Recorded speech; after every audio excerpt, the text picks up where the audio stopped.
Just like in 2020, I had another episode in 2021. I had that episode in 2020. Every year, there's always episodes. Hypomanic and manic. This particular episode, I burnt all our wedding photos, all our vital business documents, destroyed all our clothes. We had no clothes again. It's what I do. I did that every time. Not anymore, but it was a habit. Many times people would not see me on social media. They imagine I'm living an introverted life. While that is true, I've been living in a world in my head. I didn't even have clothes to make appearances anymore because I'd wrecked everything that I had. Until I had a last manic. The last manic that I eventually wandered off. On the streets, many are raving mad, naked. But there are people who are not naked yet, but they are mad. This particular manic, between April, May, June, July, of course, I burnt clothes, destroyed things, but I wandered off. 4 a.m. in the morning, my family were asleep, and I wore my clothes. I sneaked out of the house. Immediately across the gate, I take off. I was running. Nobody was pursuing me, but I felt like somebody's trying to kill me. Hallucinations, delusions. It was all in my head. I ran to Lagos. It wasn't enough. I ran to Ghana.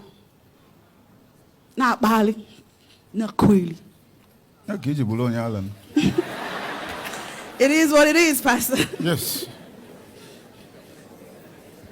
It took the grace of God. God loves me to remind me of home. Because I love my husband and my 4 children at home, including a 1-year-old.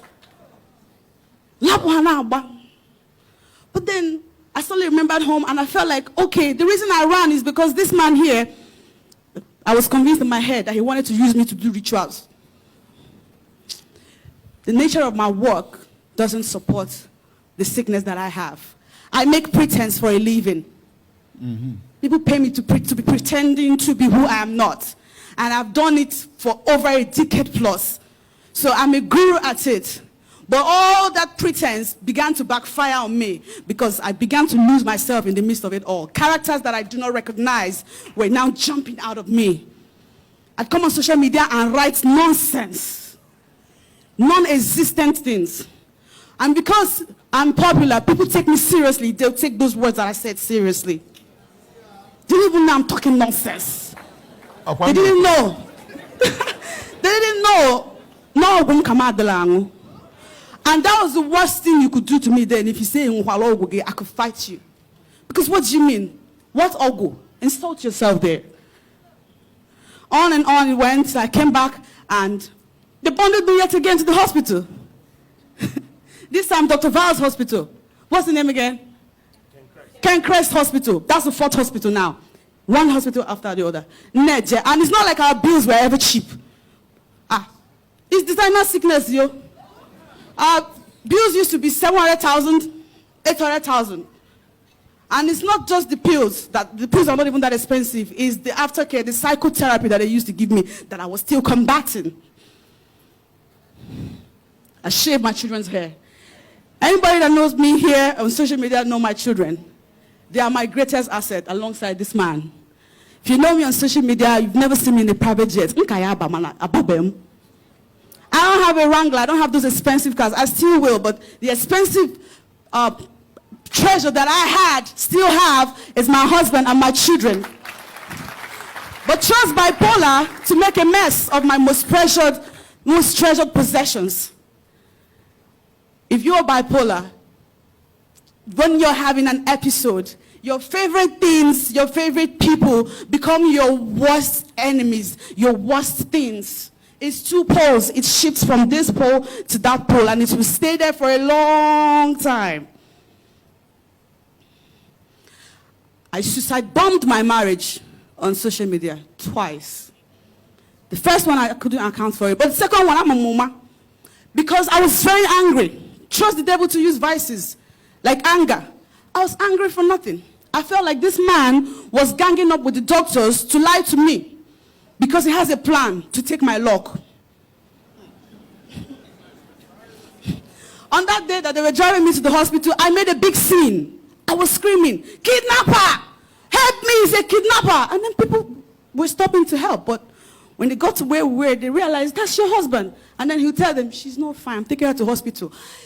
that brought up more aggression in me. Like, hey, I promised myself, Chego, can I go DJ Nka? Can I go DJ hospital? I'll stop marrying you. So that you will not be bundling me to these hospitals that you keep bundling me to, and they will stop giving me these drugs that I hate. I went to the police. I petitioned against my husband to the commissioner of police. They made him sign an undertaking to stay away from me. Because clearly he was my biggest trigger. I left him, I left the children. I went to a hotel. I stayed in a hotel for 2 months. From there, I was going to work and coming back.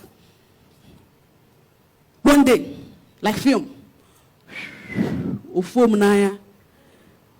I began to ask myself, I've been in this hotel room for long. Why am I here? Oh, wait a minute. I wrote some stuff on Instagram. Oh, man, I did it again. Where are my children? I remember when I was dragging custody with my lawyer, I thought, the children are on holidays in the village. Oh, Jesus. Oh, I did it again. Then I began to call my husband's phone. He wasn't picking. He was already terrified of me. But then I sent him a long voice note on WhatsApp. He said, baby, just allow me to come back. I'll be taking my medicine. I promise. And then he said to me, that's just the point I wanted you to get. Because what is happening to you has happened to many people. It's happening to many people. So you don't let it ruin you. Just recently, there's the popular IVD story. If anybody followed it. Bimbo is late now. But I recognize myself a lot in Bimbo, who is dead.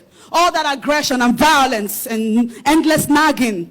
It's a mental imbalance. Like that. You can't be so crazy you pour kerosene or fuel around about your house and then you put it on fire and expect it not to burn. It will burn, but it will burn you too. I have this injury to show for all the times that I smashed floor tiles, was breaking windows so I could jump out. Chacha Eke. I'm just trying to say that so many people are here listening to me and they're just like me. Some of them know about it, some don't know. So I'm bringing you the same gospel that Jesus brought to the people. Consciousness, awareness, knowingness. What you don't know is your mountain. From the moment I realized that bipolar makes me unstable in my moods and in my dealings with people, I began to make conscious efforts to be a better person. I started to take my pills, which some people that are mentally unstable